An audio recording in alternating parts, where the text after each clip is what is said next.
നമസ്കാരം. Raf talk ക്രിക്കറ്റിലേക്ക് ഏവർക്കും സ്വാഗതം. ഇന്ത്യയും ഓസ്ട്രേലിയയും തമ്മിലുള്ള 5ാമത്തെ ടെസ്റ്റ് മത്സരം, ബോർഡർ ഗാവസ്കർ ട്രോഫിയുടെ അവസാന മത്സരം ഇന്ന് സിഡ്നിയിൽ ആരംഭിച്ചല്ലോ. 2-1 ഓസ്ട്രേലിയ മുന്നിലാണ്. ഈ ടെസ്റ്റ് ഇന്ത്യൻ ടീം വിജയിച്ചെങ്കിൽ മാത്രമേ ടീം ഇന്ത്യക്ക് ബോർഡർ ഗാവസ്കർ ട്രോഫി റീറ്റെയിൻ ചെയ്യാൻ പറ്റുകയുള്ളൂ, അല്ലെങ്കിൽ ഓസ്ട്രേലിയ അത് സ്വന്തമാക്കും. അതിനിർണായകമായ പോരാട്ടമാണ് എന്നർത്ഥം. കളിക്ക് മുമ്പ് തന്നെ ഒരുപാട് കാര്യങ്ങൾ ഇന്ത്യൻ ടീമിനെ ചുറ്റിപ്പറ്റി നടക്കുന്നു എന്നുള്ള വാർത്തകൾ ഉണ്ടായിരുന്നതുകൊണ്ട് ഗ്രൗണ്ടിൽ എങ്ങനെ ടീം പെരുമാറും എന്നുള്ളത് എല്ലാവരും അതായത് വലിയ രൂപത്തിൽ ഉറ്റുനോക്കിക്കൊണ്ടിരിക്കുകയായിരുന്നു. അത് കാത്തിരിക്കുകയായിരുന്നു, ആ പ്രകടനം എങ്ങനെയാവും എന്നുള്ളത്. ഇന്നലെ തന്നെ പുറത്തേക്ക് വന്ന വാർത്ത രോഹിത് പിന്മാറും, നായകനായിട്ട് ബൂമ്ര വരും എന്നൊക്കെയാണ്. അതൊക്കെ സംഭവിച്ചു. പ്രസിദ്ധ് കൃഷ്ണ പ്ലേയിങ് 11ലേക്ക് വന്നു. ശുഭ്മൻ ഗില്ല് കഴിഞ്ഞ ടെസ്റ്റ് കളിച്ചിട്ടില്ല, അദ്ദേഹം തിരികെ എത്തി. ഇവൻ ടോസ് ലഭിച്ച ജസ്പ്രീത് ബൂമ്ര ബൗൾ ചെയ്യാൻ വേണ്ടിയിട്ടാണ് തീരുമാനിച്ചത്. അത് പാളിപ്പോയ തീരുമാനമായിരുന്നുവോ എന്നൊരു ചർച്ച ഒരു ഭാഗത്തുണ്ട്. അതോടൊപ്പം ഇന്ത്യൻ ടീമിൻ്റെ പ്ലേയിങ് 11, ആ പ്ലേയിങ് 11 പാളിയോ, എന്തിന് 2 സ്പിന്നർമാർ എന്നുള്ള ചോദ്യവും ചില ക്രിക്കറ്റിംഗ് എക്സ്പേർട്സ് ഇന്ന് ഉയർത്തുന്നത് കണ്ടു. എന്തായാലും ഇന്നത്തെ കളി നമ്മളൊന്ന് വിലയിരുത്തുകയാണെങ്കിൽ ഇന്ത്യ 185 റൺസിന് ഓൾ ഔട്ടായിപ്പോയി. അതിലെടുത്തു പറയേണ്ടത് ബോളണ്ടിൻ്റെ ബൗളിംഗ് പ്രകടനമാണ്.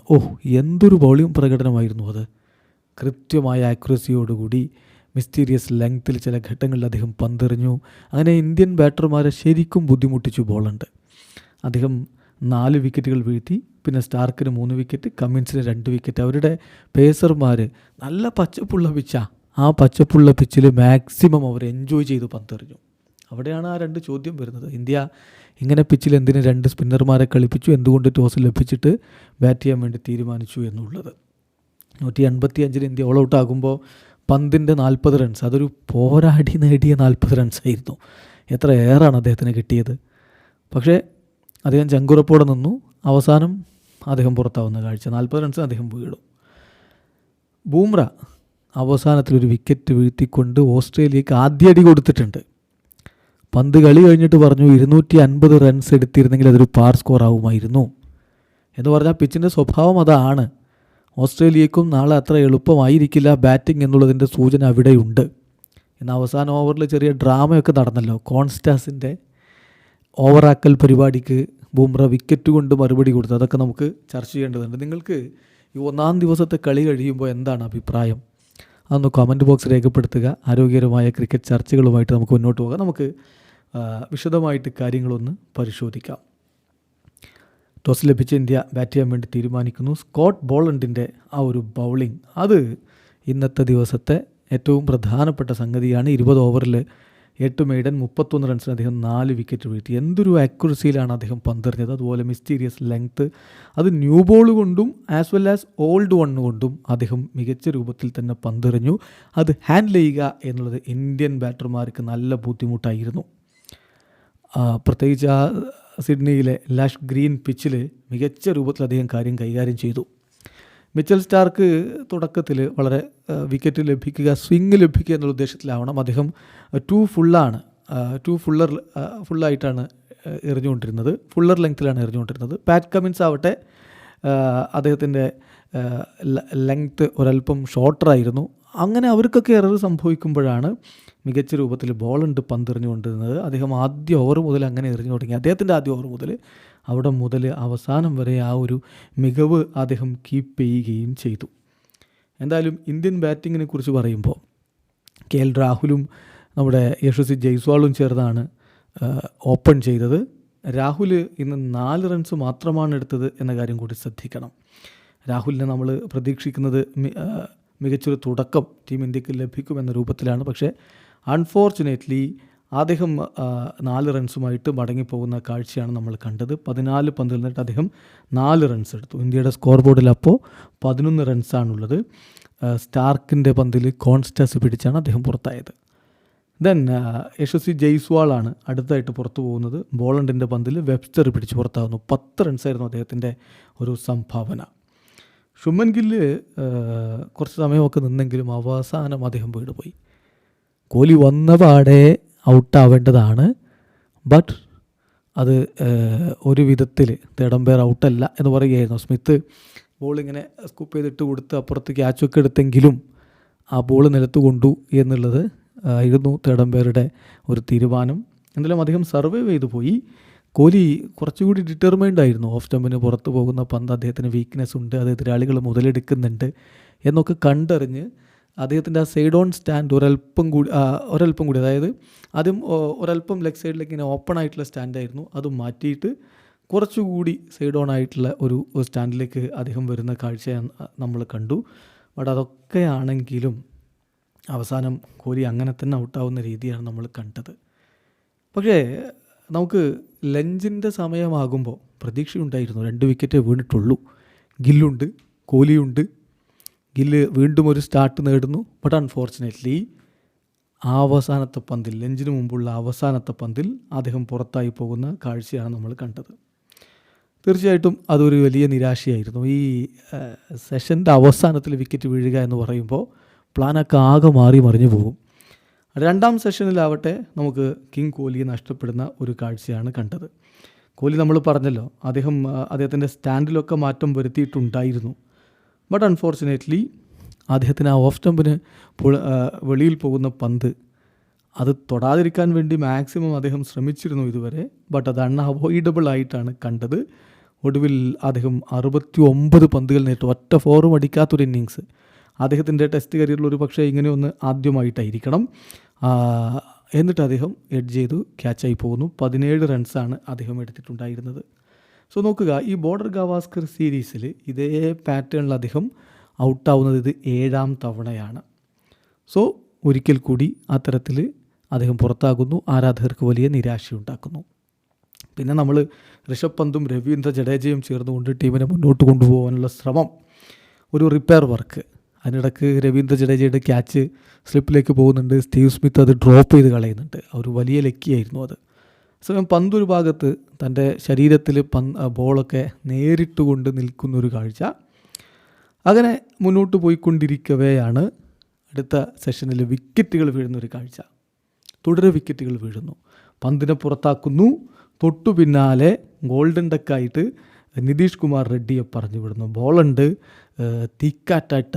തീക്കാറ്റായിട്ട് മാറുന്ന കാഴ്ച. ഹാട്രിക്ക് അദ്ദേഹത്തിന് ലഭിച്ചില്ല എന്ന് മാത്രം, പക്ഷേ വളരെ മനോഹരമായിട്ടുള്ള ബോളുകളാണ് അദ്ദേഹം എറിഞ്ഞുകൊണ്ടിരുന്നത്. പന്തിനെ സംബന്ധിച്ചിടത്തോളം ഇതൊരു അൺയൂഷ്വൽ നോക്കായിരുന്നു. അദ്ദേഹം സമയമെടുത്ത് കളിച്ച് വന്നതാണ്.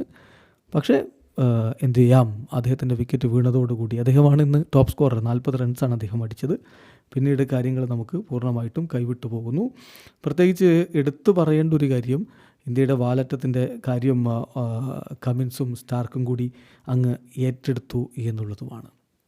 അപ്പം പന്തിൻ്റെ വിക്കറ്റ് വീണതോടുകൂടി പിന്നീട് നമ്മുടെ ഇന്നിങ്സിന് വലിയ ആയുസ്സൊന്നും ഉണ്ടായിരുന്നില്ല. വാഷിങ്ടൺ സുന്ദർ നിന്നു, പക്ഷേ അദ്ദേഹത്തിനും കമിൻസിൻ്റെ പന്തിൽ പുറത്തു പോവേണ്ടി വന്നു. ക്യാരി പിടിച്ച് പുറത്താകുമ്പോൾ 30 പന്തിൽ നിന്ന് 14 റൺസാണ് അദ്ദേഹം അടിച്ചിട്ടുണ്ടായിരുന്നത്. ജഡേജ സ്റ്റാർക്കിൻ്റെ പന്തിൽ LBW ആവുകയാണ്. ജഡേജ 26 റൺസാണ് അടിച്ചിട്ടുണ്ടായിരുന്നത്. പിന്നെ പ്രസിദ്ധ് കൃഷ്ണ 3 റൺസ് സ്റ്റാർക്കിൻ്റെ പന്തിൽ കോൺസ്റ്റസ് പിടിച്ച് പുറത്തായി. ബൂംറയുടെ കണ്ണും പൂട്ടിയുള്ള അടികൾ, സിക്സറൊക്കെ നമ്മൾ കണ്ടു. പക്ഷേ ബൂംറ 17 പന്തിൽ നിന്ന് 22 റൺസ്, അത് വളരെ വാല്യൂബിൾ റൺസായിരുന്നു. അദ്ദേഹം കൂടി പുറത്തായതോടുകൂടി ഇന്ത്യയുടെ ഇന്നിങ്സ് അവസാനിക്കുകയായിരുന്നു. 185 റൺസിന് ഇന്ത്യയുടെ ഇന്നിങ്സ് അവസാനിക്കുന്ന കാഴ്ച. മുഹമ്മദ് സിറാജ് 3 റൺസുമായിട്ട് പുറത്താകാതെ നിന്നു. സോ ഈ പിച്ചിൽ തീർച്ചയായിട്ടും ബാറ്റ് ചെയ്യുക എന്നുള്ളത് അത്ര എളുപ്പമല്ല എന്നുള്ളത് തെളിയുകയാണ്. എത്ര പന്തുകളാണ് ഗ്രോയിൻ ഏരിയയിൽ ഹിറ്റ് ചെയ്തുകൊണ്ടിരുന്നത്, ബാറ്റർമാർക്ക് ബുദ്ധിമുട്ടുണ്ടാക്കിയത്, വേദനാജനകമായിട്ട് മാറിയത്. സോ പിച്ചിൻ്റെ ഒരു സ്വഭാവം അങ്ങനെയാണ് എന്നുള്ളത് വളരെ വ്യക്തമാണ്. ആക്യുറേറ്റ് ആയിട്ട് പന്തെറിയുക എന്നത് മാത്രമാണ് ഇവിടെ പിടിച്ചു നിൽക്കാനുള്ള ഒരേ ഒരു വഴി. അത് ഇന്ത്യ ഇന്ന് അവസാനത്തെ 3 ഓവറുകളിൽ അതിന് ശ്രമിച്ചിട്ടുമുണ്ട്.